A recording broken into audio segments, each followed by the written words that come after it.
arrange order for the first timer na first time nyo ring nakatanggap ng order sa shop nyo.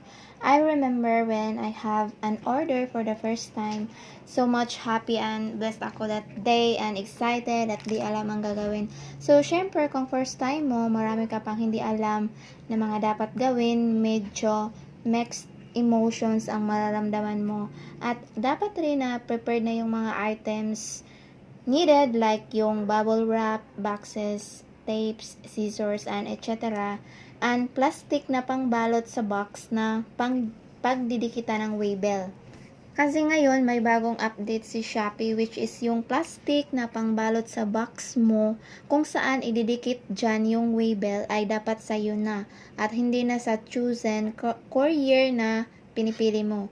Yun ang bagong new policy nila ng Shopee, of course with the agreement with the partnered courier. So let's go. So open your shop. You can click the notification here or you can click to my shop directly.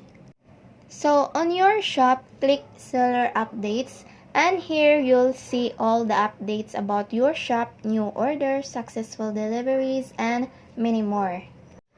Click order updates and here click the order that you want to arrange kasi dito meron akong dalawang order to arrange. So click the item that you want to arrange. Click arrange shipment. Here you have two options, drop off or pick up. So, karamihan naman, they choose pick up. Pero kung gusto mong i-drop off, you can choose drop off. So, kung nandito ka na, you can change the pick up date. Kung gusto mong i-change, just click the change and just click the date. Then, after, click confirm and confirm again.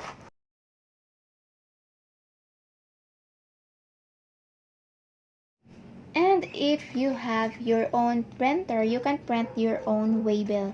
Or if wala kayong printer like me, kasi new seller pa lang kayo, just click the key. Kasi yung courier naman ang mag-provide ng waybill. Pero if ever meron kayong order na 3 orders and above on that day, dapat mag-print kayo ng own waybill kasi 1 to 2 parcels lang ang free waybill sa courier na pinipili nyo. And guys, after ma-deliver at natanggap na ni buyer yung item at kinonfirm niya agad, kung tinatanong mo ngayon kung saan mo makikita ang yung seller balance, just click finance. And here, you're gonna see all the transactions and withdrawals. You can view the transaction history na tinatransfer ni Shopee sa account mo. So, ganyan lang ang pag-arrange ng order for the first timer sa mga baguhan sa Shopee seller like me before. So, thank you for watching and you can watch my other videos about Shopee if you have time. Thank you, buyers!